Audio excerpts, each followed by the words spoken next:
There's once a bird called Bob who had a perky pecker, but Bob didn't like having a perky pecker. Here's 3 ways to remove mic pops or plosives, as we call them.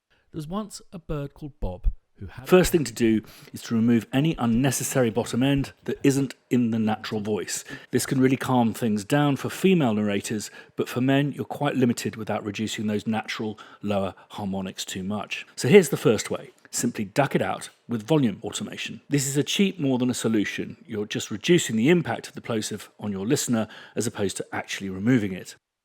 Who had a perky peck, who had a perky peck, who had a perky peck. The second way is my favourite, by automating the frequency of a single band EQ. So here I'm sweeping the EQ to the frequency that has the sweet spot, which is the point where the plosive just disappears.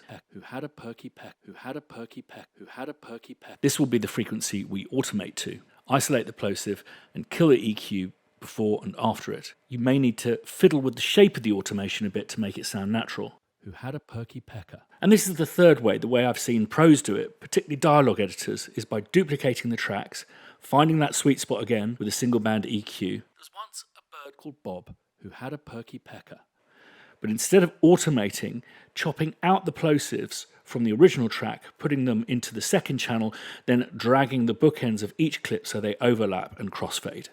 There's once a bird called Bob who had a perky pecker. But Bob didn't like having a perky pecker. But the real solution is to buy a pop shield.